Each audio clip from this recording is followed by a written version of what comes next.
poor woman was left alone on Christmas for not being able to have children, until a widowed billionaire with 4 girls chooses her and changes her life. Sarah looked at the ring on her finger. She spun it a final time before slipping it off. She was sitting on the edge of the bed in the cheap hotel room where she had spent the last week. The suitcase was open on the floor, clothes tossed in haphazardly. The wallpaper was peeling at the edges. The heater made an irritating noise but barely warmed the room. Her cell phone vibrated. It was his mother. Again. The 10th call in the last 2 hours. She disconnected without answering. 3 hours earlier, David had spoken the words that still echoed in her head. "I can't marry someone who can't give me children, Sarah. I'm sorry, but I simply can't." She had stood there, frozen in the doorway of what had been their apartment, the key in her hand and a bag holding her last few things. He didn't even look her in the eye when he said it. He just took the key from her hand, went inside and shut the door in her face, just like that. Simple, cold, 7 years together, wedding plans, promises, ended in 30 seconds. Sarah had found out 2 months ago. The doctor was clear, direct, no beating around the bush. She wouldn't be able to get pregnant, uterine problems, irreversible. When she told David that night, he had held her hand and said it was okay, that they would figure it out, that they could adopt, that their love was bigger than that. A lie. All a lie. It only took him 8 weeks to give up on her. 8 weeks to decide she wasn't worth it.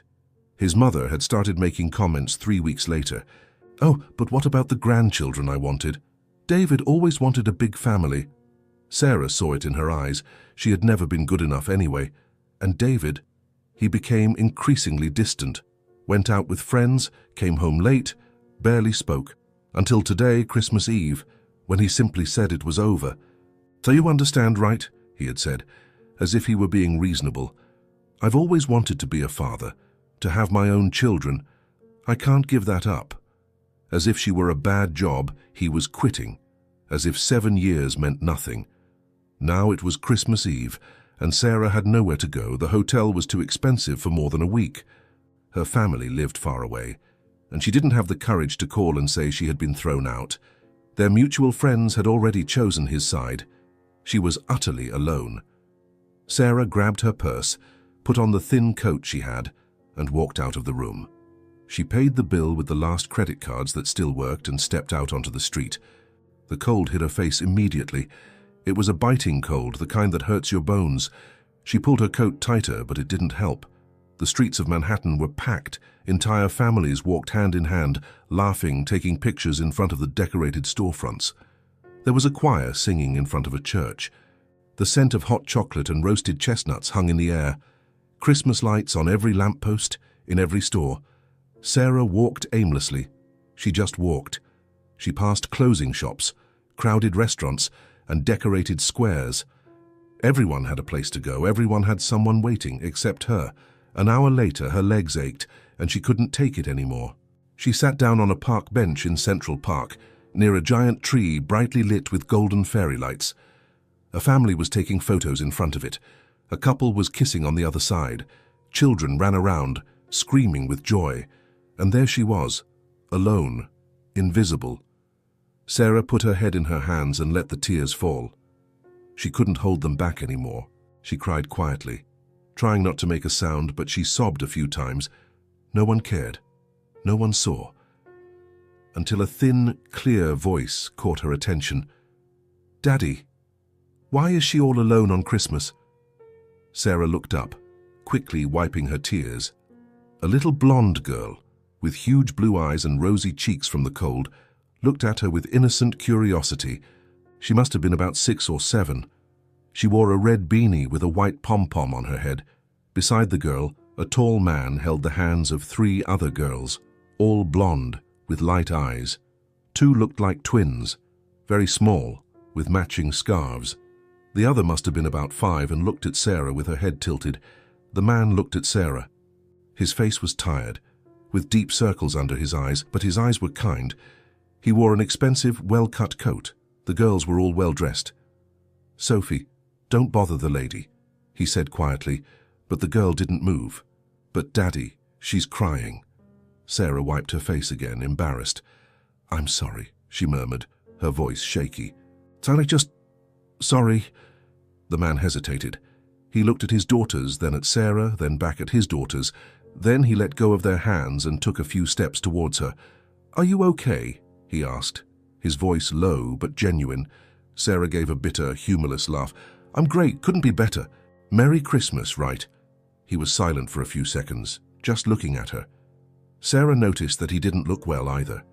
There was something in his eyes, an old pain, but too recent to be healed. "Do you have somewhere to stay tonight?" he asked. Sarah shook her head. "No." "Family? Friends?" "No. No one." He ran a hand through his hair, clearly thinking. The four girls approached, forming a semicircle around the bench. The smallest one of the twins, tugged at the hem of her father's coat. "Daddy, it's cold. She doesn't have a good coat." The other twin agreed. "She's going to freeze." The 5-year-old girl, Zoe, tilted her head to the side. Daddy, can she come with us?"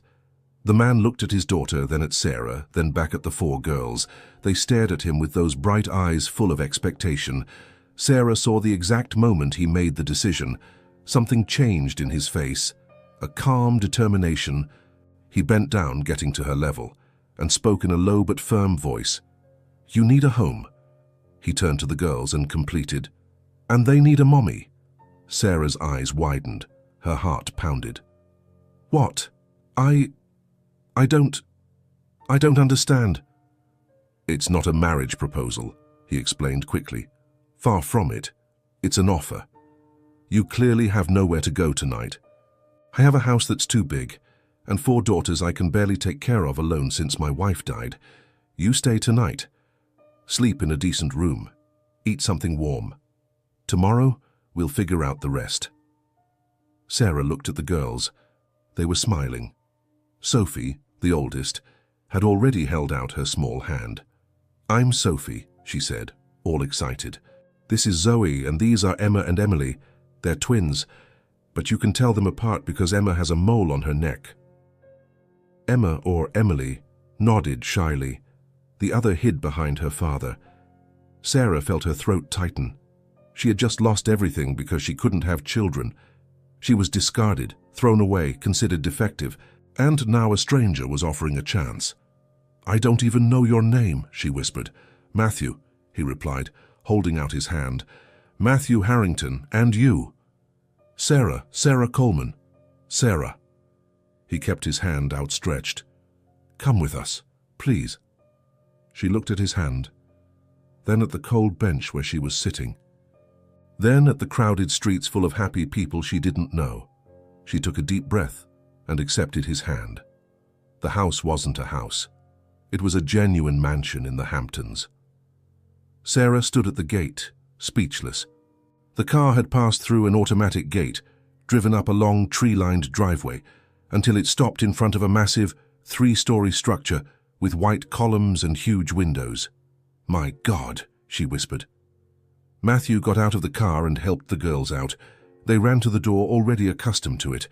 Sarah got out slowly, still processing. "Come on," Matthew called, holding the door open. Sarah went in. The hall was huge, with gleaming marble floors, a gigantic crystal chandelier on the ceiling, and a wide staircase leading upstairs. There was a Christmas tree in the living room, enormous and fully decorated, but slightly crooked as if it had been put up in a hurry. "Sorry about the mess," Matthew said, taking off his coat. "I'm not great with this decorating stuff." The girls ran inside, throwing coats, hats, and gloves along the way. Sophie yelled that she was thirsty. Zoe wanted cookies. The twins argued about who would sit on the sofa first. Sarah stood there, frozen, unsure what to do.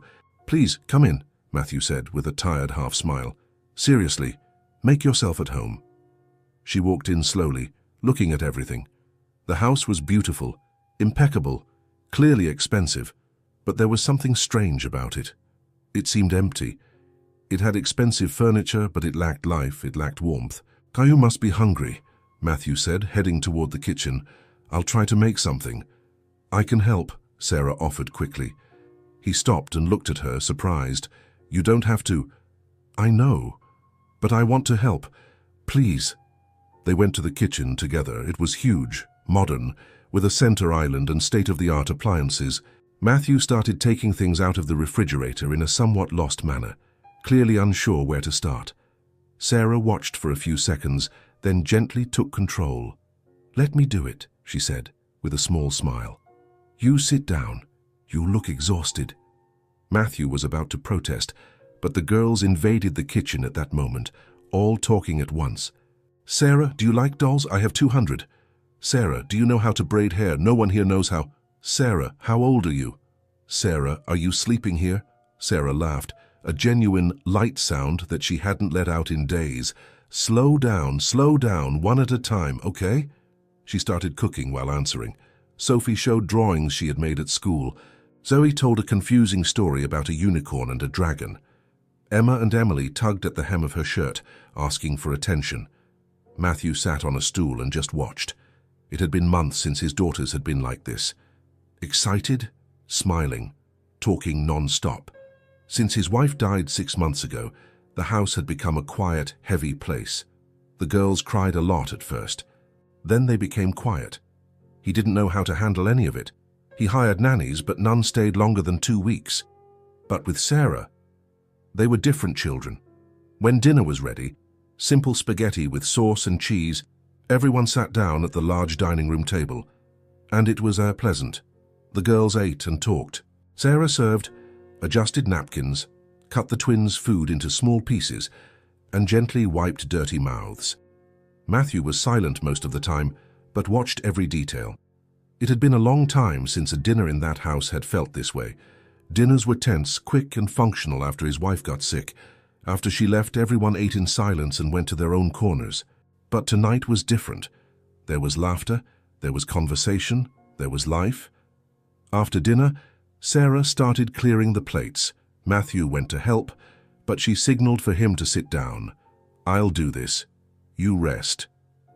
Then she looked at the girls, who were starting to get sleepy. "How about a bedtime story?" The 4 girls practically screamed with delight and ran to the living room. Sarah followed them, laughing.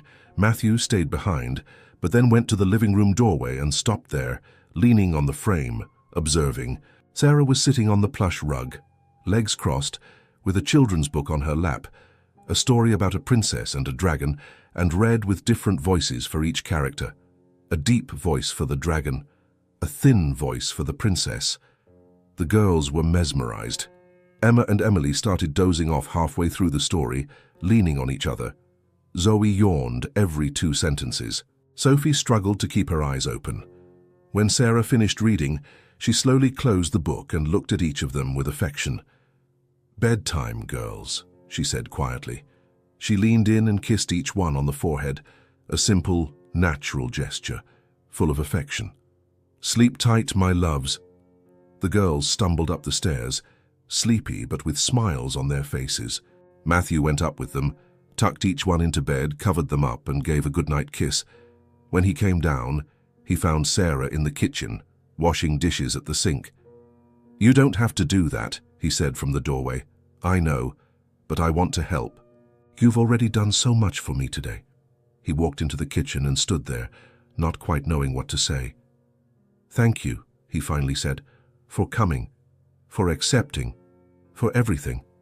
The girls haven't been this happy in a long time." Sarah smiled, a small, tired but genuine smile. "Thank you for not leaving me on the street, for giving me a chance when no one else would." Matthew showed her the guest room. It was on the 2nd floor, away from the girls' rooms. It was large, with a huge queen-size bed, dark wood nightstands, a built-in closet, and a private bathroom with a tub. Sarah walked in slowly and stopped in the middle of the room, still processing everything. "If you need anything, my room is at the end of the hall," Matthew said from the doorway. "Anything at all, just call. Good night, Sarah." "Good night, Matthew." He closed the door. Sarah sat on the edge of the bed and looked around. The room was bigger than the entire apartment she had shared with David. The bed was incredibly comfortable. There were clean, soft towels in the bathroom. The heating worked perfectly. A few hours ago, she was on a park bench, alone, freezing, aimless, hopeless, thinking her life was over. Now she was in a mansion, surrounded by 4 blonde, light-eyed girls who called her name and smiled at her. and a widowed man, clearly broken, who for some reason decided to trust her. Sarah lay down, pulled the thick, soft blanket over her, and for the first time in weeks felt something akin to peace. Maybe, just maybe, things could get better. Maybe this was the chance she needed. Maybe not all was lost. Sarah woke up to the sound of muffled giggles outside the door. She slowly opened her eyes, confused for a few seconds. The room was enormous, the bed was too soft, and for a moment she didn't remember where she was. Then it all came back. The park bench, Matthew, the girls, the mansion. The giggling continued, followed by a loud whisper, "I think she's still asleep. Let's wake her up. No, we have to wait. But I want to see her now." Sarah smiled and sat up in bed. "You can come in," she said, her voice still rough with sleep. The door opened in a second. The 4 girls ran in colorful pajamas, messy blonde hair, bright blue eyes shining with excitement. Sophie jumped on the bed first, followed by Zoe. Emma and Emily climbed up with more difficulty, but managed. "Good morning," Sophie shouted, throwing herself into Sarah's lap. "Did you sleep well?" Zoe asked, snuggling up on the other side. "Are you staying today?" Emma asked, or was it Emily? Sarah still couldn't quite tell them apart. "Are you going to have breakfast with us?" the other twin completed. "Are you going to read more stories?" Sarah laughed, trying to process all the questions at once. Hold on, one at a time." "But you are staying, right?" Sophie insisted, holding her hand tightly. "Please say you're staying." Sarah looked into her hopeful little eyes and felt her chest tighten. I am staying today." "Yes." The 4 of them cheered, as if she had promised to take them to Disney. "Come have breakfast." Zoe pulled her hand. Come on." Sarah barely had time to put on her slippers. The girls dragged her downstairs, all talking at once, telling her about what they wanted to eat, what they did yesterday, about everything and nothing. The kitchen was empty. Matthew hadn't woken up yet. "What do you usually have for breakfast?" Sarah asked, looking around. "Cereal," Sophie said, a little awkwardly. "Just cereal, sometimes toast." "Every day?" Sarah asked, surprised. The girls nodded. "Daddy doesn't know how to make other stuff," Zoe explained. "He burns everything." Sarah thought for a second, then smiled. "How about pancakes?" The 4 girls' eyes widened. "Pancakes," Sophie repeated, as if it were the best idea in the world. "That's right, pancakes. But you're going to help me, okay?" "Okay." Sarah started looking for the ingredients. She found flour, eggs, milk, sugar. The girls pulled up stools and climbed up around the kitchen island, wanting to see everything. "Okay, first thing, we need to mix the flour with the milk," Sarah explained, putting everything in a large bowl. "I want to stir," Zoe shouted. "Me too." Sophie joined the argument. "Calm down, everyone will stir. We'll do it together." Sarah gave each of them a wooden spoon. They started stirring the batter with more enthusiasm than technique. Flour flew out of the bowl. Milk splashed onto the counter. Emma dropped an egg on the floor and started crying, but Sarah quickly calmed her down. "It's okay, sweetie. It happens. Come here, I'll clean it up." She cleaned the floor, got another egg, and continued. The girls were radiant, laughing, making a mess, getting batter on themselves. Sarah separated fruits, strawberries, bananas, blueberries, and let the girls cut them with blunt knives. Zoe ate half the strawberries before even cutting them. Sophie organized everything on little plates with a chef's care. The twins argued about who cut faster. When the first pancakes started to get ready, the smell filled the kitchen, a sweet, cozy scent of a real breakfast. Sarah had just flipped the 3rd pancake when she heard footsteps on the stairs. Matthew appeared in the kitchen doorway, in a sweatshirt and t-shirt, messy hair still looking sleepy, and he stopped. The kitchen was a mess. There was flour on the counter, eggshells in the trash, and milk splashes on the floor, but it was alive. The 4 girls were laughing around Sarah, who wore a makeshift apron made from a dish towel tied around her waist. The smell of fresh coffee, the smell of pancakes, laughter. Matthew stood there, just looking. It had been more than a year since he had seen a scene like this in his own home, since before his wife got sick, since before everything fell apart. "Daddy," Sophie was the first to see him. "Sarah's making pancakes, and we helped." I cut strawberries, Zoe announced proudly. I broke an egg, Emma said, all excited. Sarah turned and gave a slightly awkward smile. Good morning. Sorry about the mess. I'll clean it all up later. No, you don't need to apologize, Matthew said, still a little dazed. This is great. He walked slowly into the kitchen as if he didn't want to break the spell. Sit down, Daddy. Sophie pulled his hand. Come eat with us. They all sat at the table. Sarah served the pancakes. The girls put fruit on top. Matthew poured orange juice, and they ate together. The girls talked non-stop, recounting everything again even though their father had heard it 5 minutes ago. Sarah responded, smiled, wiped dirty mouths, and cut smaller pieces for those who needed it. Matthew ate in silence, but watched everything. He felt something strange in his chest, something he hadn't felt in a very long time, the warmth of home. After breakfast, the girls clung to Sarah. Sophie dragged her to her room, which was all pink and full of drawings taped to the walls.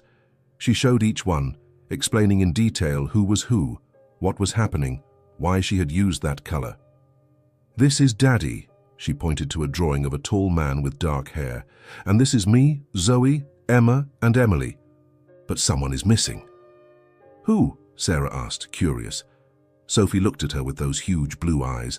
Mommy, she went to heaven. Sarah felt her heart clench. I know, sweetie. Your dad told me. Sophie was quiet for a few seconds, then picked up a crayon. Can I draw you? Sarah blinked, surprised. Me? Of course you can. Sophie started drawing, her tongue sticking out in concentration. When she finished, she showed her a female figure with brown hair next to the 4 girls. There, now it's complete. Sarah had to blink to hold back tears. Zoe didn't give the emotion time to last long. She ran in, pulling Sarah by the hand. Come on, come on. I need to tell you a story. She sat Sarah down on the living room floor and started telling a completely crazy story about a dragon who was friends with a rabbit who lived on a cloud and ate flying pizza. It made no sense at all, but Sarah listened attentively, asking questions, laughing at the right moments. The twins didn't miss out. Emma and Emily appeared, each with a doll asking to be held. Sarah sat on the sofa and put one on each lap. They stayed there, quiet, just wanting to be close. Matthew watched from afar, pretending to work on his laptop, but really just paying attention to the scene. The girls wouldn't let go of her. They followed Sarah from room to room. When she went to get water, they went along. When she sat down, they sat next to her. When she got up, they got up too. And the most incredible thing, there were no fights, no crying, no yelling. There was laughter, there was conversation, there was peace. The rhythm of the house had completely changed in less than 24 hours. That evening, after the girls finally went to sleep, after another story read by Sarah, more kisses on the forehead, more sleep tight, my loves, the house fell silent. Sarah was in the kitchen, putting away the last of the dinner dishes. She had made simple spaghetti again, but the girls had loved it.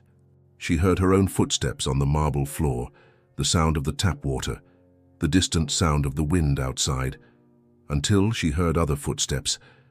Matthew appeared in the doorway, 2 mugs in his hand. Tea? He offered.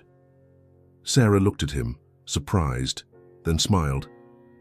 I'd love some. They sat at the kitchen table, facing each other. Matthew placed the mugs between them, and for a few seconds no one spoke, until he broke the silence. Can I ask you a question? Sarah held the warm mug between her hands. Of course. Matthew hesitated, as if choosing his words carefully. What happened before that night, before I found you on the bench? Sarah was quiet. She knew this moment would come. She took a deep breath. It's a sad story, she warned. You don't have to tell me if you don't want to. No, it's okay. You deserve to know. You took me in without knowing me. It's the least I can do. She took a sip of the tea, feeling the warm liquid go down and give her courage. I always wanted to be a mother, she began, her voice low, since I was little. I played with dolls, pretended to take care of babies, planned what it would be like when I grew up. It was my dream. Matthew listened in silence, without interrupting. I was with my ex-fiancée for 7 years. We had plans: marriage, a house, children. Everything planned. Until 2 months ago, I found out I can't get pregnant. Uterine problems. The doctor was very clear, irreversible. She stopped, swallowing the lump in her throat. When I told him, he said it was okay, that we would figure it out, that love was more important. But it was a lie. 8 weeks later, he ended everything. He said he couldn't marry someone who couldn't give him children. He took the key back and slammed the door in my face. Matthew clenched his fists under the table, but said nothing. His family always thought I wasn't good enough, Sarah continued, and his mother started making comments that he deserved better, that there were so many women out there. I felt discarded. Like I was a defective product on a shelf. She wiped away a tear that escaped. I stayed in a cheap hotel for a week, but the money ran out. I didn't have the courage to call my family and tell them I'd been dumped. The friends were more his than mine. So I left, I walked, and I ended up on that bench on Christmas Eve, alone, with nowhere to go. The silence hung heavy for a few seconds. Then Matthew spoke, his voice low but firm. "He's an idiot." Sarah gave a wet laugh. "Yes, he is." "No, seriously." Matthew leaned forward. "He is a complete jerk. Any man who throws you away for that didn't deserve you from the start." Sarah looked at him, surprised by the intensity in his voice. "I've never seen anyone handle children as well as you do," Matthew continued. "In less than 24 hours, you've done more for them than I could in 6 months. They won't stop smiling. They aren't fighting. They aren't crying. They love you." "Matthew, and it's not just that." He shook his head. "You are kind. You are patient. You are amazing. And the fact that you can't get pregnant doesn't change any of that. You were born to be a mother, Sarah, just not in the way you imagined." Sarah felt the tears fall for real now. "Thank you," she whispered. "You don't know how much I needed to hear that." Matthew reached out his hand across the table. Sarah took it. And there, in the silent kitchen of a huge mansion, in the middle of the night, two strangers who met on a park bench formed the first true bond. Trust, respect, and maybe, just maybe, the beginning of something greater. Matthew went back to work the following Monday. He left early, in a suit and tie, briefcase in hand, with a strange feeling in his chest. It was the first time in 6 months he had left his daughters with someone who wasn't a hired nanny. Sarah was in the kitchen when he came downstairs, already preparing the girls' breakfast. "Are you sure you'll be okay?" he asked for the 3rd time. "I am," Sarah replied, with a calm smile. "Go to work. We'll be fine here. If you need anything at all, call me." "I will call, I promise. Now go or you'll be late." Matthew hesitated a few more seconds, then nodded and left. In the car, he turned his phone on speakerphone just in case Sarah needed him. At the office, he checked his messages every 10 minutes, but nothing. No emergency calls, no desperate messages, only silence, and that somehow felt good. Sarah established a routine in the following days. She woke up early, before the girls.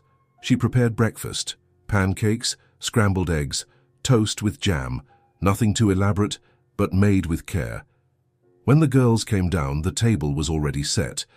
After breakfast, they had reading time. Sarah sat with them in the living room, chose children's books from the shelf, which clearly hadn't been opened in a long time, and read with different voices.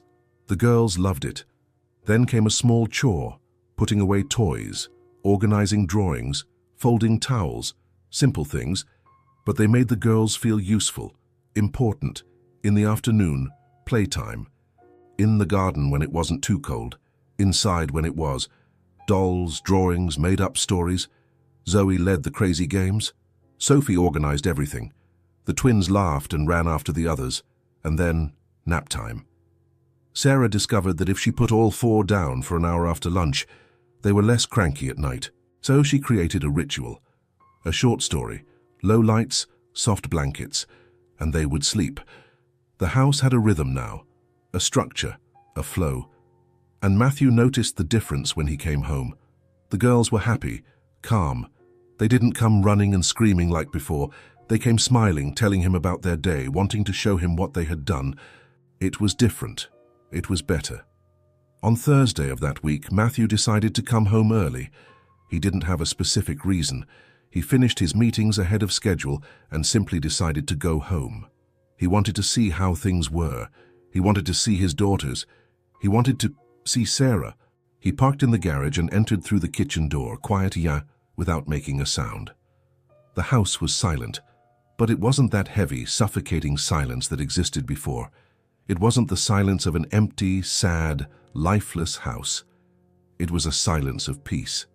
Matthew dropped his briefcase on the kitchen counter and headed towards the living room.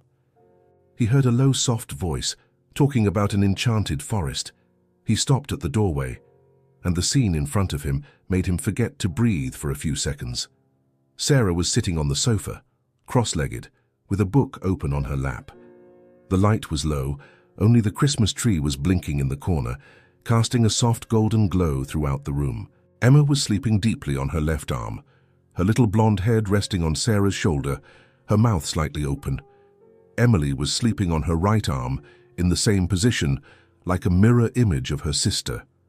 Zoe was leaning against Sarah's shoulder, fighting sleep, her blue eyes half closed, half open, trying to hear the end of the story, but clearly losing the battle. And Sophie was lying on the sofa, her head in Sarah's lap, looking at the book, listening carefully to every word, but also tired, yawning occasionally. Sarah read with that soft, calm voice, which was neither too loud nor too quiet. It was perfect. She read about a princess who got lost in the forest and found her way back home by following the stars. Matthew stood there, frozen in the doorway, unseen. He just watched.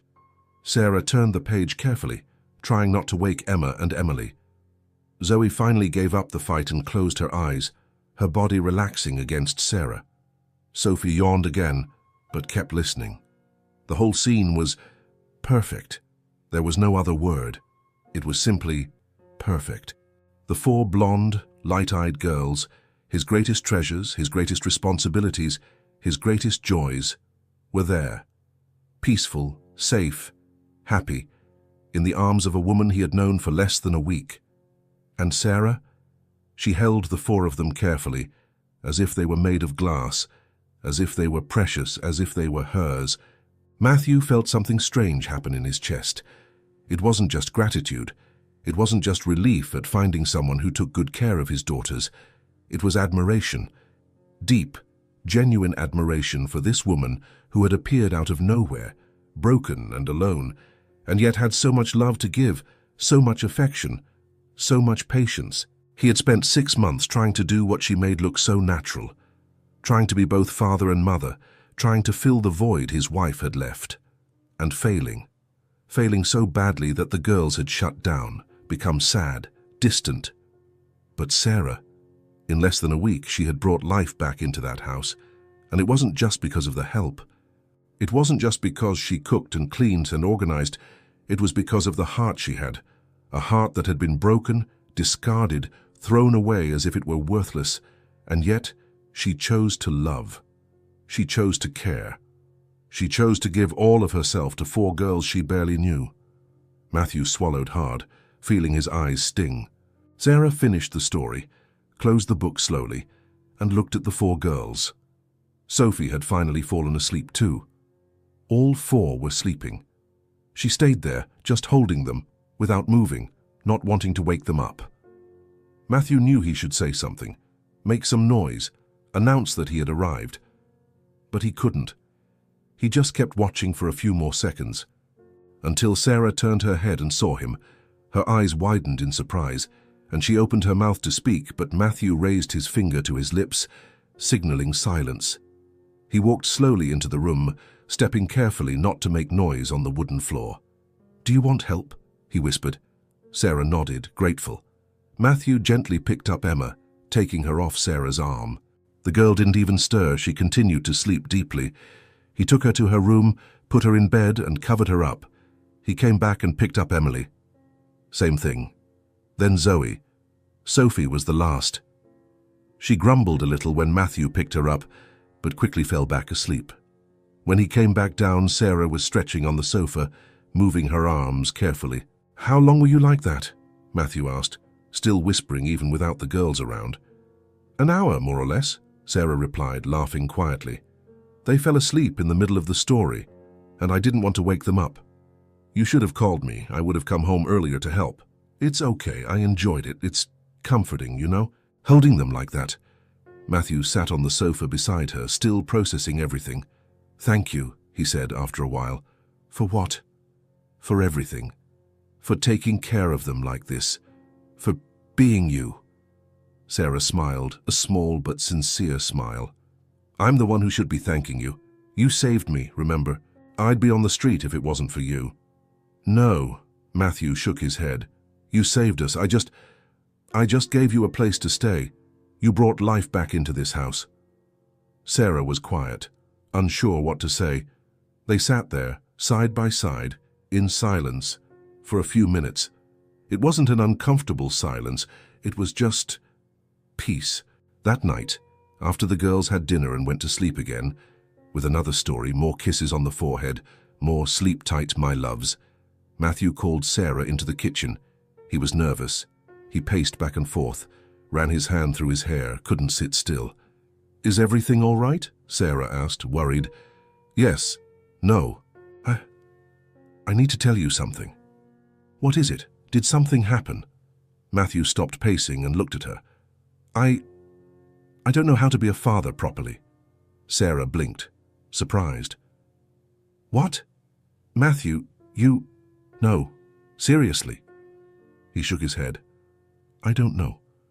Since my wife died, everything has been chaos. I get annoyed easily. I yell over silly things. I don't know how to soothe crying. I don't know how to braid hair. The girls would ask for things and I wouldn't know what to do. They would cry and I would freeze. I feel inadequate all the time." He stopped, taking a deep breath. "I hired nannies. 5 and 6 months. They all quit. They said the girls were difficult, too needy. But it wasn't the girls. It was me. I couldn't give them what they needed. I just didn't know how." Sarah approached slowly. "Matthew, and then you showed up." He gave a humorless laugh. "And in less than a week, you made everything look so easy, so natural. They love you. They listen to you. They are happy with you. And I keep wondering, what am I doing wrong?" Sarah held his hands. "Oh, you're not doing anything wrong. You're doing the best you can, and that is already a lot. But it's not enough." "Yes, it is." Sarah squeezed his hands. "You lost your wife. You are grieving. And yet, you wake up every day and you try. You work to support them. You came home early today just to see them. You care. And that matters a lot." Matthew looked at her, his eyes welling up. "Then why does it feel so hard?" "Because it is hard. Being a single parent is hard. But you can get better. You can learn." "How?" Sarah thought for a few seconds. "Talk to them at their level," she began. "When you go to talk to them, squat down, be the same height. Look into their eyes. They feel heard that way." Matthew nodded, paying attention. "Explain things calmly, don't rush, they are little. They don't understand everything right away. So breathe, go slow, and explain it again if you need to. Okay. And try to have small, individual moments with each one. Sophie loves to draw. Sit with her. Draw together. Zoe loves to tell stories. Listen to her, until the end. Even if it makes no sense, the twins need to be held.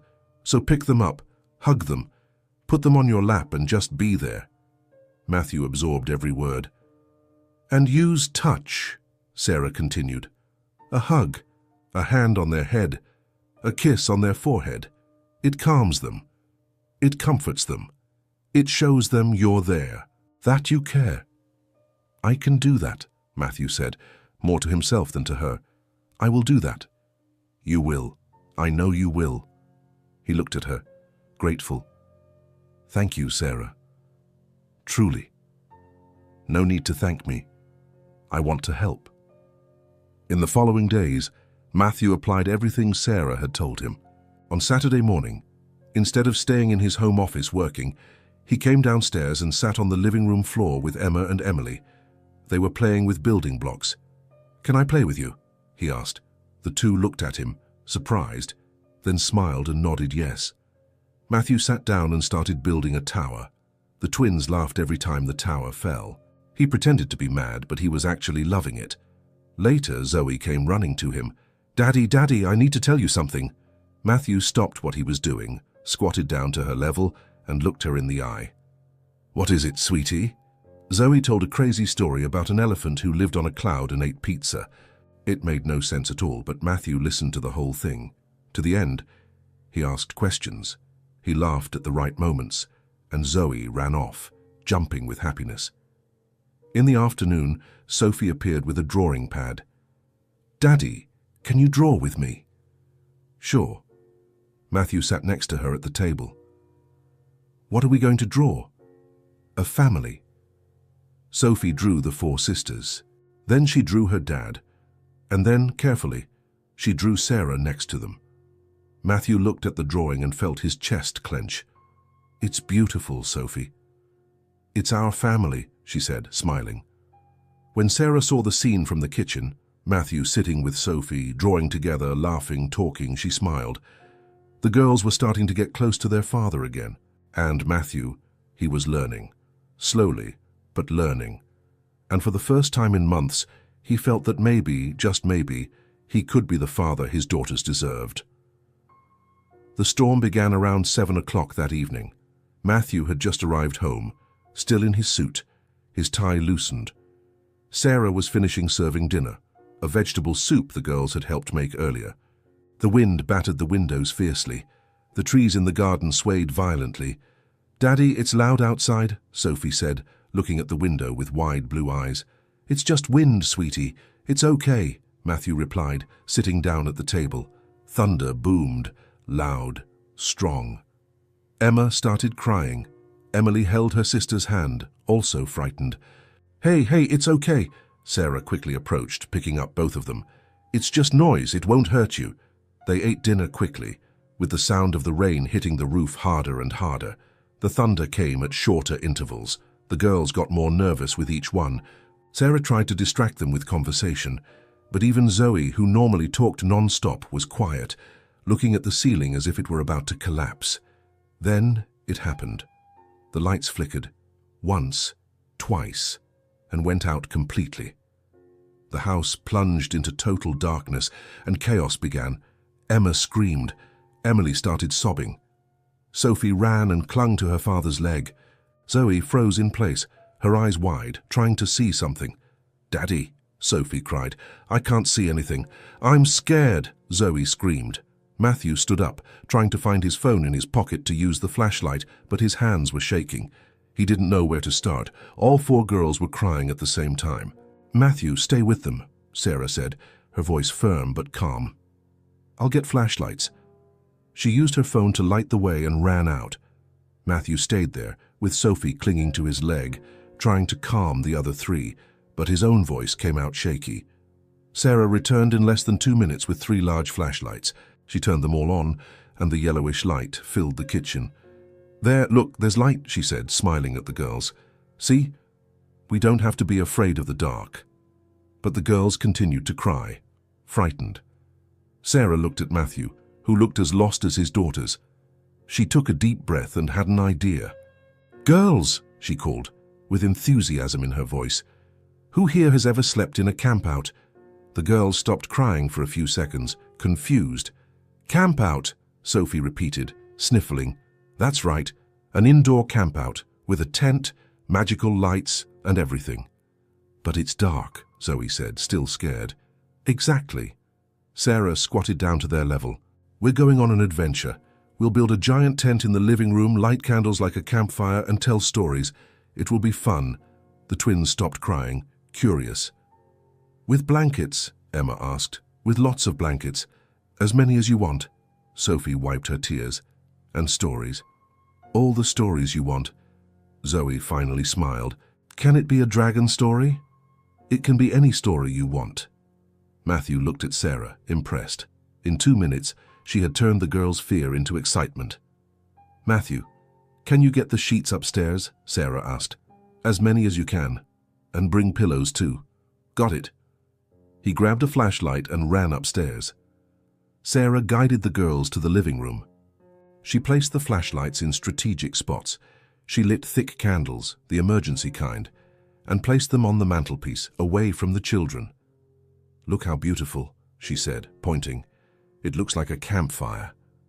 The girls came closer, enchanted by the candlelight dancing on the walls. Matthew returned loaded with sheets, blankets, and pillows. Sarah began to organize everything.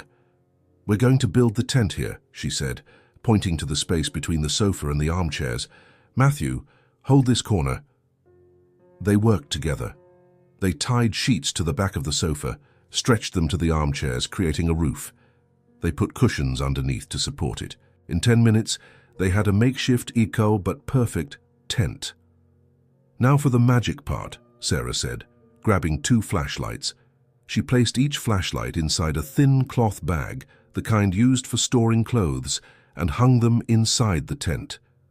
The light became diffused, soft, almost magical. "Wow," Sophie whispered, entering the tent. "It's beautiful." The other 3 followed, lying down on the soft blankets Sarah had spread on the floor. Matthew entered last, a little awkwardly because of his size, but managed to settle in. They all stayed inside. The candles outside gave a weak, warm light. The flashlights inside the tent created soft shadows. The sound of the rain outside, which had been frightening before, now seemed almost comforting. "And now?" Zoe asked, excited. "Now we tell stories," Sarah said. "Who wants to start?" "Me," Zoe raised her hand. "I have a story about a dragon who lived on a mountain and ate pizza." Matthew and Sarah laughed. The other girls did too. Zoe started telling the story, gesturing with her hands, making voices, inventing increasingly absurd details. Sarah listened attentively, asking questions. Matthew, guided by her example, joined in. "And did the dragon breathe fire?" he asked, with a serious voice. "He did," Zoe answered, excited. "But it was blue fire that didn't burn. It just heated up the pizza." "How convenient," Matthew said, and everyone laughed. Sophie told the next story, about a princess who saved a prince from a castle. Matthew did the prince's voice, all dramatic, pretending to faint. The girls burst into laughter. Emma and Emily tried to tell a story together, but it got confusing because they talked at the same time. Sarah helped by asking questions to organize the narrative. In the end, it was a story about 2 twin fairies who lived in a giant flower. Matthew realized he was having fun, truly. He wasn't stressed. He wasn't worried about work. He was just there, present, laughing with his daughters. After a while, the girls started to get sleepy. Zoe yawned. Sophie rubbed her eyes. The twins leaned against Sarah. "I think it's time for bed," Sarah said quietly. "But I don't want to go to my room," Sophie murmured, almost asleep. "It's dark upstairs." "Who said we're going to your room?" Sarah smiled. "We're sleeping here all together, in the campout." "Can we?" Emma asked, excited. "Of course you can. It's a real campout, and at a campout everyone sleeps together." The girls smiled, relieved. Sarah adjusted the blankets. Matthew got more pillows. They organized everything to make it comfortable. Emma lay on Sarah's left arm, snuggling in. Emily on her right arm. Both closed their eyes almost immediately. Zoe leaned against Sarah's shoulder, fighting sleep for a few more minutes, but soon gave up. Sophie lay near her father, taking his hand. "Daddy?" "Yes, sweetie." "I liked the campout." "Me too." "Can we do it again?" Matthew looked at her, at the oldest blonde, light-eyed girl, the one who always tried to take care of her younger sisters, the one who carried so much weight on her small shoulders. "We can do it whenever you want," he replied, kissing her forehead. Sophie smiled and closed her eyes. Matthew looked around. The 4 girls sleeping, Sarah in the middle, holding the twins carefully, Zoe leaning against her, the soft light of the flashlights, the sound of the rain outside, the makeshift tent that felt more like a protective fort. He felt something in his chest. It wasn't just relief that the girls had calmed down. It wasn't just gratitude that Sarah had solved the situation. It was something bigger, deeper. It was love. Love for his daughters, who slept peacefully even in the middle of a storm. Love for that incredible woman who had appeared in their lives out of nowhere and had become essential in such a short time. Love for that moment, for that night, for that feeling of being complete. Matthew pulled a large blanket, carefully covering everyone. Sarah looked at him and smiled, a small but meaningful smile. He lay down beside them, closing the circle, and there, in that makeshift tent, with the storm outside and the dim light of the flashlights inside, they slept, all together. For the first time, they felt like a real family. After that night, something changed inside Matthew. He woke up the next morning still in the tent, with Sophie curled up on his arm, and realized he didn't want it to end. He didn't want to go back to the old routine, where he barely saw his daughters, where he came home late and they were already asleep. He wanted more nights like this, more moments like this, so he made a decision. On Monday, he arrived at the office and called his assistant. "Cancel all meetings after 4 in the afternoon," he said, "all of them. But Mr. Harrington, you have all of them. Starting today, I leave at 5. At the latest. Reorganize the schedule." The assistant blinked, surprised but nodded. "Yes, sir." Matthew started leaving earlier, much earlier than he used to. On the first day, he arrived home at 5:30. The girls were in the living room with Sarah, drawing. When they saw their father walk in, they screamed with joy. "Daddy!" Sophie ran to him. "You're home early." "I am. And I'm going to be home early every day now." The girls practically jumped on him. Matthew started applying everything Sarah had taught him, every day, with dedication. One afternoon, Sophie was at the kitchen table, drawing alone. Matthew came in and sat next to her. "Can I draw with you?" Sophie looked at him, surprised, then pushed a paper and colored pencils towards him. "Sure, Daddy. Draw a house." Matthew drew. It wasn't perfect. He was never good at drawing, but Sophie loved it. She put the drawing on the refrigerator next to hers. Sarah watched from the sink, doing the dishes with a discreet smile on her face. Another day, Zoe came running to her father with a story about a unicorn that saved the world using a rainbow. Before, Matthew would have said, "That's nice," and gone back to his computer. But now, he put down what he was doing, squatted down to her level and listened to the whole story. He asked questions. He laughed at the right moments. Zoe talked for 15 minutes straight, and he listened to every word. When she finished, she ran off, jumping with happiness. With the twins, Matthew learned that they just needed presents. So he started sitting on the living room floor and playing with them. He rolled on the rug, tickled them, built towers of blocks just to knock them down and make them giggle. Emma and Emily clung to him now. They asked to be held. They wanted him to carry them. They called Daddy all the time. And Matthew, he loved it. Sarah watched from afar, proudly. She saw the man she had met that day, frozen and lost, transform into the father the girls needed. The atmosphere of the house changed completely. Before, there was yelling, crying, tension, heavy silence. Now there was laughter, conversation, music, playtime. The house was alive. One evening, after the girls were asleep, Matthew and Sarah were in the kitchen. He washed the dishes. She dried. They worked in comfortable silence, side by side. Matthew glanced at her. Sarah was focused, carefully drying a plate. Her brown hair pulled back in a slightly crooked ponytail, wearing a simple t-shirt and sweatpants. She wasn't dressed up. She wasn't trying to impress.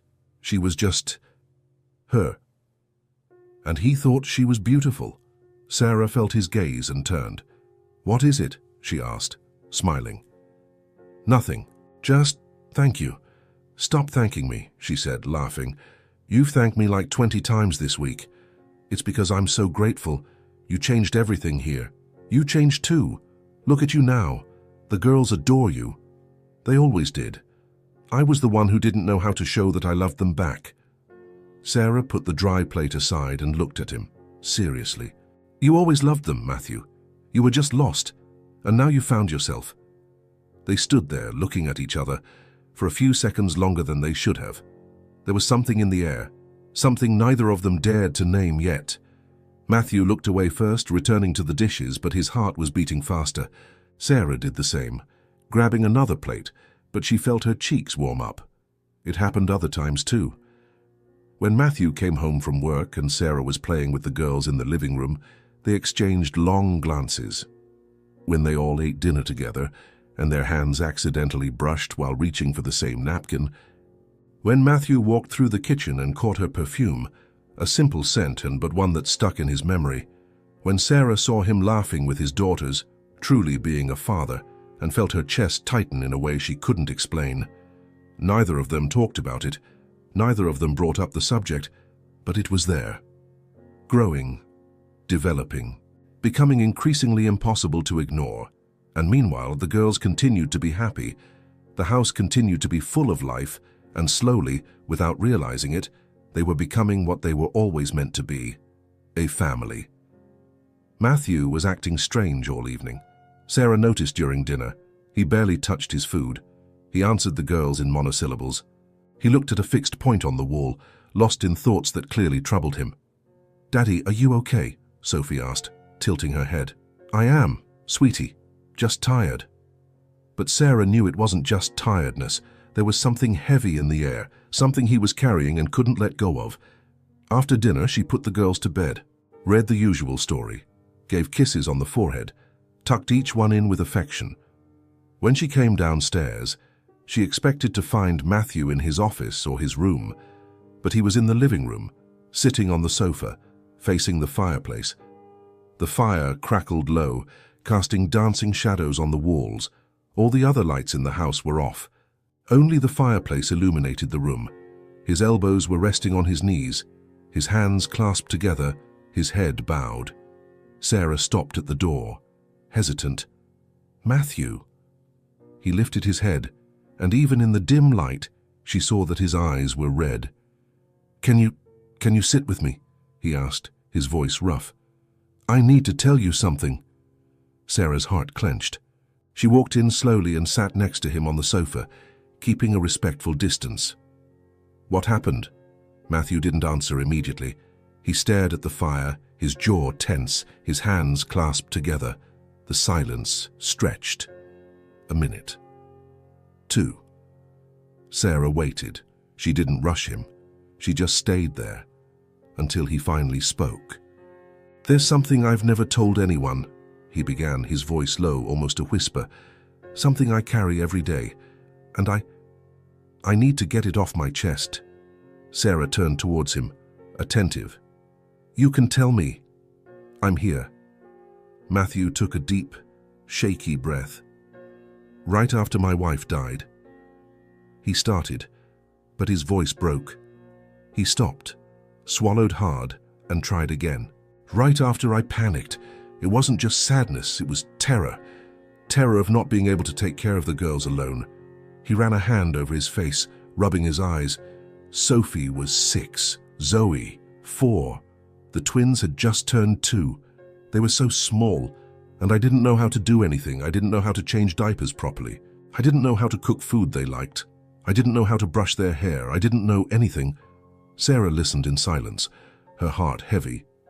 "And they cried all the time," Matthew continued, his voice cracking. "They cried for their mother. They cried at night. They cried during the day, and I couldn't comfort them. I tried to hold them, but they pushed me away. I tried to talk to them, but they wouldn't listen. I felt useless." He stopped, breathing with difficulty. 3 weeks after the funeral, I called my mother-in-law, he confessed, and the shame was visible on his face. I called and asked if she could take the twins for a while. Just until I got organized, I said, just until I learned to cope with everything. Sarah's eyes widened, but she said nothing. "She said yes," Matthew continued, tears beginning to fall.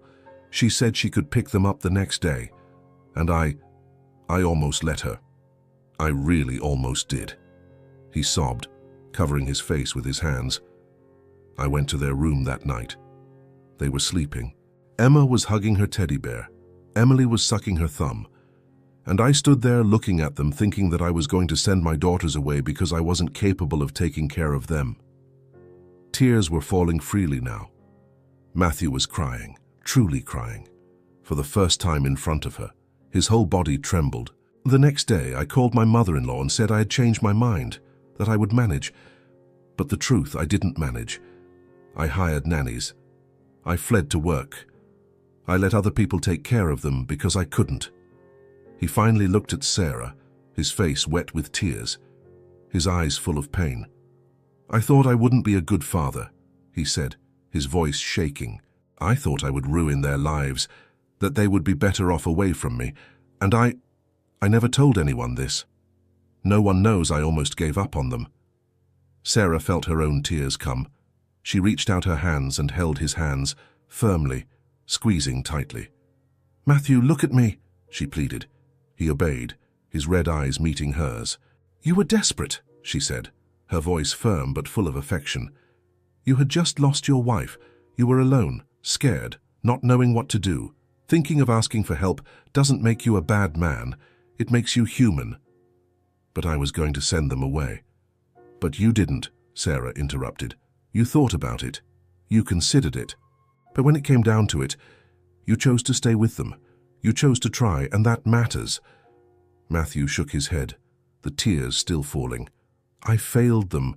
For months, I failed." "You were learning," Sarah said, squeezing his hands tighter. "No one is born knowing how to be a single parent, no one. You lost the partner who helped you. And you did the best you could at that moment." She leaned forward, looking deep into his eyes. "And look at you now, Matthew. Look at how they love you. Look at how they run to you when you come home. Look at how they laugh when you play with them. Look at how Sophie holds your hand, how Zoe tells you stories, how the twins ask to be held by you." Matthew sobbed again. "They forgave you for things you don't even need to be forgiven for," Sarah continued, "because they know deep down that you always loved them, even when you were lost, even when you didn't know how to show it. They always knew." Matthew held her hands back, clutching them like a lifeline. "You are not a bad father," Sarah said, her voice strained now. "You are a father who was broken and is rebuilding himself, and that is more courageous than anything." They stayed like that for a few seconds, holding hands, in the dim light of the fireplace. Then Matthew pulled her into a hug, a tight, desperate hug, full of gratitude and relief. Sarah hugged him back, letting him cry on her shoulder. She didn't say anything. She just held him. When he finally pulled away, he wiped his face with his hands, taking deep breaths, trying to compose himself. "Thank you," he said, his voice still shaky. "Thank you for listening, for not judging me. I would never judge you." Matthew looked at her, and there was something different in his eyes now, something beyond gratitude. "Thank you for coming into our lives, Sarah," he said, his voice full of emotion. "If you hadn't walked in here that night, I don't know where we would be." Sarah felt her eyes sting again. "I'm the one who should be thanking you," she replied. "You saved me too." "No," he shook his head.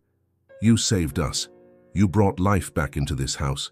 You taught me how to be a father. You showed the girls they could be happy again. His voice broke. "You are the best thing that has happened to us." Sarah couldn't hold back the tears. They fell, silent. They stayed there, sitting on the sofa in the light of the fireplace, holding hands in silence. But it was a different silence now. It wasn't heavy. It wasn't uncomfortable. It was intimate, true, complete. Matthew had completely exposed himself. He had shown her his darkest part, the guilt he carried, the fear that haunted him. And Sarah had embraced it, without judgment, without fear, with love. This was the turning point, the moment he trusted her completely, and the moment she realized she could no longer imagine life away from that house, away from those girls, away from him. The morning after the outpouring, Sarah came downstairs early as usual. She expected to find Matthew already in his office, or perhaps avoiding her after opening up so much the night before. But he was in the kitchen, making coffee. "Good morning," he said when he saw her, and there was something different about the way he looked at her. It wasn't the look from before. It wasn't just gratitude or friendship or respect. It was softer, more tender, more profound. "Good morning," Sarah replied, feeling her cheeks warm up for no apparent reason. "I made coffee," he said, handing her a mug. "The way you like it, With milk and 2 sugars. Sarah took the mug, surprised he had noticed how she took her coffee. Thank you. They stood there, in the kitchen, drinking coffee in silence. But it wasn't an awkward or uncomfortable silence. It was peaceful, familiar. About last night, Matthew began. You don't have to talk about it if you don't want to. No, I want to. He looked at her. I just wanted to say thank you. Again, for not running away after hearing all that.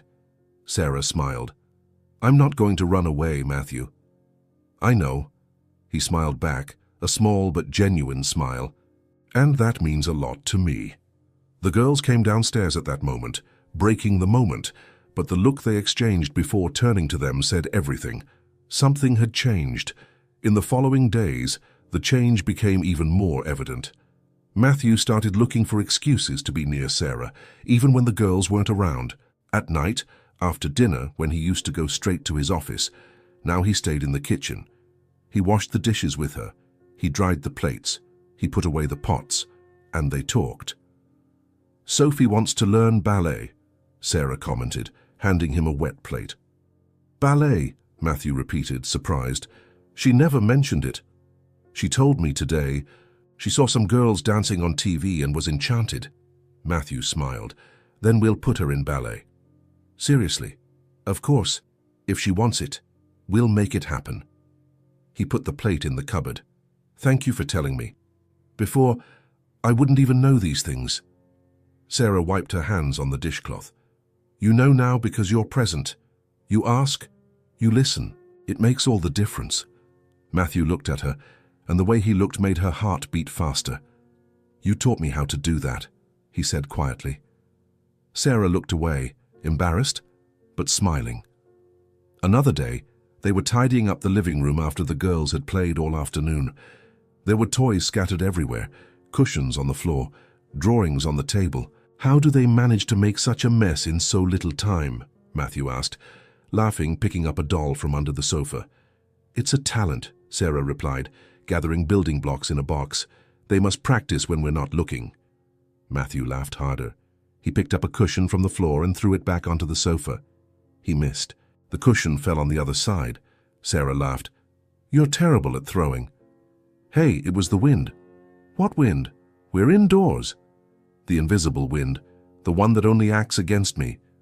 Sarah rolled her eyes, laughing, and picked up another cushion. She aimed, hit perfectly. See, she said, smiling victoriously. No invisible wind. Matthew pretended to be offended. Okay, now you're showing off. They finished tidying up between laughs and jokes, and when they finally sat on the sofa to rest, Matthew realized he hadn't felt this light in years. You know, he said, breaking the comfortable silence, my wife loved this room. She chose all the furniture, the colors, everything. Sarah looked at him, attentive. She had good taste. She did. Matthew smiled, a soft sadness in his eyes, but not painful. She was great at those things, at making the house beautiful, welcoming.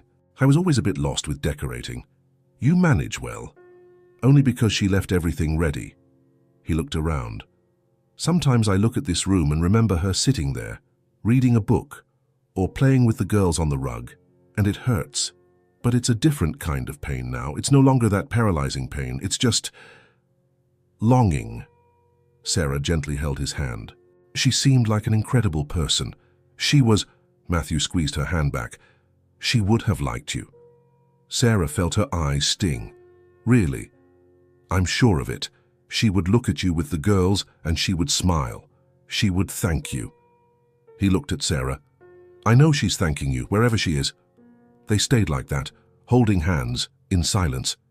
And it wasn't strange. It wasn't disrespectful, it was just right. Another night, Sarah was on the sofa reading a book. Matthew appeared with 2 mugs of hot chocolate. I thought you might like this, he said, handing her one. Thank you. Sarah took the mug, feeling the warmth in her hands. Matthew sat next to her, closer than before. Their shoulders were almost touching. Can I ask you something? Of course. Do you miss your life before coming here? Sarah thought for a few seconds. Miss the life? No. Miss how I thought things were going to be. Sometimes. She took a sip of the chocolate. I always imagined I would have my own family. Husband, children, that perfect life you see in movies. And when I found out I couldn't have children, it was as if everything I had planned collapsed. Matthew listened in silence. But now, Sarah continued, looking at him. Now I realize that family isn't just about blood, it's about choice. It's about who you love and who loves you back. And I feel more like part of a family here than I have anywhere else. Matthew swallowed hard. The girls love you. I love them too. And he began, but stopped, as if unsure whether he should continue. Sarah looked at him, her heart racing. And you, she encouraged, her voice low. Matthew met her eyes. I love you too. The world stopped for a second. Sarah blinked, thinking she had heard wrong. What? Matthew put his mug aside and turned his body completely towards her. I love you, Sarah, not just as someone who helped me, not just as someone who takes care of my daughters. I love you as a man loves a woman, as someone who can no longer imagine life without you. The tears came before Sarah could stop them. Matthew. I know it's soon, he continued, holding her hands. I know we haven't known each other for long, but I can't deny what I feel. You changed everything. You brought light back into this house. To me. Sarah squeezed his hands, the tears falling freely now. I love you too, she whispered. I didn't want to admit it because it seemed too fast, but I love you. I love you. I love the girls. I love this life we've built. Matthew smiled, a smile full of relief and happiness, and pulled her closer. He rested his forehead on hers, closing his eyes, just feeling the moment. Then stay, he pleaded, his voice choked. Not as a visitor, not as temporary help. Stay for real. With us. With me. Sarah opened her eyes, meeting his. I never wanted to leave. And there, in the room illuminated only by the fireplace, surrounded by the warmth and peace they had built together, they kissed. It was a soft, slow kiss, full of promises and new beginnings, a kiss that sealed what they both already knew days ago. They were no longer just a desperate father and a woman helping out. They were man and woman. They were love. They were family. Matthew woke up on Saturday with an idea in his head. He came downstairs and found Sarah in the kitchen, preparing breakfast as usual. She turned when she heard him enter, smiling that way that made his heart race. Good morning. Good morning. He approached, stole a quick kiss, still getting used to the fact that he could do that now. I have an idea. What kind of idea? Today is an outing day. Just the 6 of us. No work, no commitments, no anything. Just us. Sarah smiled wider. The girls will love it. I know. He grabbed a mug of coffee. And so will I. When the girls came downstairs and heard the news, the reaction was immediate. An outing, Sophie shouted, her blue eyes shining. Where to? To the park, Matthew replied. That big one with a playground and a lake. Can we bring a ball? Zoe asked, already jumping with excitement. We can bring whatever you want. And a frisbee, Sophie added. And a frisbee. And kites, Zoe continued. We don't have kites, sweetie. Then can we buy some? Matthew laughed. Not today, but we can buy some next week and go again. The twins clapped their hands, celebrating as if they had won the lottery. Sarah prepared sandwiches, fruit, juice, and cookies. Matthew filled a backpack with toys, a ball, a frisbee, and an extra blanket. The girls ran around the house, gathering their things, too excited to sit still. Half an hour later, they were all in the car, heading towards the park. The girls sang in the back seat. Children's music played on the radio. Matthew looked in the rearview mirror and saw the 4 of them singing, laughing, gesturing. Sarah held his hand on the gear shift. He intertwined his fingers with hers. They didn't say anything. They just smiled. The day was perfect. Sun shining, a cloudless blue sky, pleasant temperature. The park was full of families, children running, dogs playing, people having picnics. Matthew found a good spot under a large tree. He spread the blanket on the ground. Sarah organized the food in the basket. The girls barely waited. They ran off towards the playground. Be careful, Sarah shouted. Stay where we can see you. Okay, Sophie answered over her shoulder, already climbing the slide. Matthew and Sarah sat on the blanket, watching the four of them play. Sophie helped the twins climb the taller equipment. Zoe had already found other children and was organizing some kind of running competition. She's been here for 5 minutes and is already running the show, Matthew said, laughing. It's her talent. Sarah leaned her elbow on the blanket, watching with a smile. A born leader. Just like her mother. Sarah looked at him, surprised. You think so? I'm sure of it. My wife was like that. She'd arrive anywhere, and in 5 minutes she'd be organizing everyone. He smiled, a soft but not painful sadness in his eyes.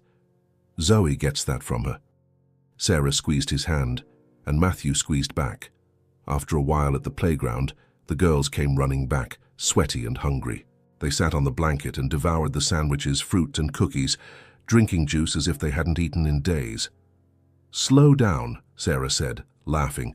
No one's going to steal your food. But it's so yummy, Zoe said with a mouthful. Don't talk with your mouth full. Zoe swallowed, smiled upon, and grabbed another sandwich. When they finished, Matthew picked up the ball.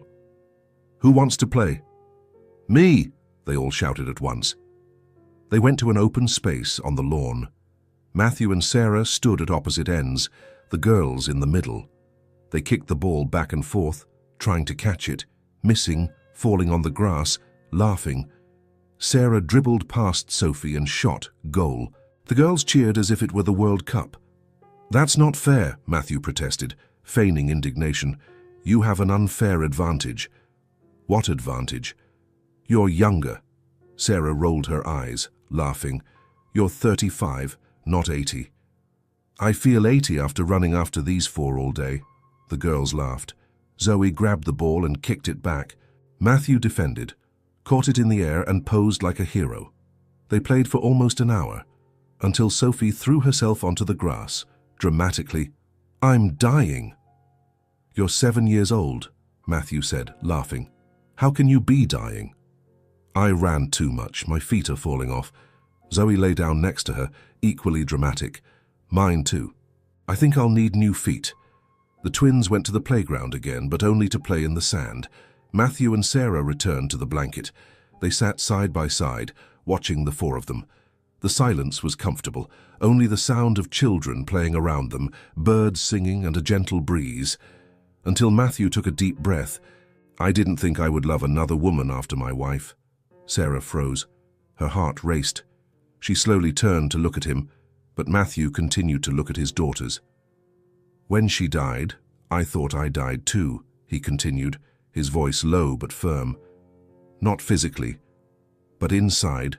I thought the part of me that knew how to love, that knew how to feel, had gone with her. Sarah said nothing. She just listened. I spent months on autopilot.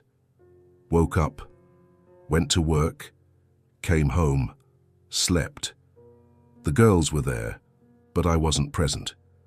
I was breathing, but I wasn't living. He finally turned and looked at her. And then you showed up, alone on a bench, broken, hopeless. And for some reason I still don't understand, I invited you to come with us. It was impulsive. It was crazy. It was... He stopped. It was destiny, Sarah completed softly. It was... He agreed, because nothing else explains it. It was destiny that I passed that bench at that exact moment. It was destiny that you accepted. Sarah felt her eyes sting. You brought life back into this house, Matthew said, his voice choked. To them, they started smiling again. They started playing again. They started being kids again. He held her hand. But it wasn't just for them. It was for me, too. You taught me how to be a father. You taught me how to be present. You taught me that you can still start over, even when everything seems lost. Sarah's tears began to fall. I love you, Sarah, and I know I've said it before, but I need to say it again. I love you, not as a replacement.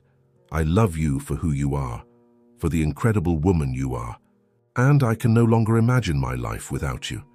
Sarah squeezed his hand, unable to speak, but her look said everything. Daddy! Sarah! Zoe shouted from afar. Come play with us. Matthew and Sarah exchanged a look. He smiled. She smiled back. They got up and ran toward the girls. 6 months later, the house woke up differently now.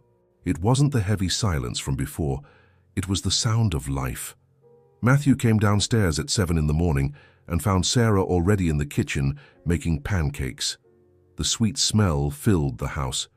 He approached from behind, hugged her around the waist and kissed her neck. "Good morning, love." "Good morning." Sarah turned her head, stole a kiss. "Are you going to wake the girls?" "I'm going now." He went upstairs and went from room to room. Sophie was already awake, reading a book about ballerinas. "Good morning, princess. Breakfast is ready." "I'm coming, Daddy." In the room next door, Zoe was bundled up in her blanket. "Zoe, wake up. 5 more minutes. You said that yesterday. But today is different." Matthew laughed, pulled the blanket. "Get up. Sarah made pancakes." "Pancakes?" Zoe opened one eye. "With chocolate chips?" "Probably." "Then I'm coming." In the twins' room, Emma and Emily were sleeping cuddled up. Matthew sat on the edge of the bed, running his hand through their hair. "Girls, time to wake up." Emma grumbled, but opened her eyes. "Good morning, Daddy." "Good morning, sweetie. Come on, get up." 10 minutes later, the 4 came downstairs, in pajamas, messy blonde hair, blue eyes shining. The table was set. Pancakes, fruit, juice, milk. Matthew helped pack lunchboxes while Sarah served the plates. "Sophie, did you finish your drawing from yesterday?" Matthew asked. "I finished. I want to take it to the teacher." "Then don't forget to put it in your backpack." "Zoe, do you remember where you put your coat?" Sarah asked. "On the sofa." "Go get it, then. It's cold today." The routine flowed naturally. There was no yelling, no desperate rush. There was organization, calmness, and lots of laughter.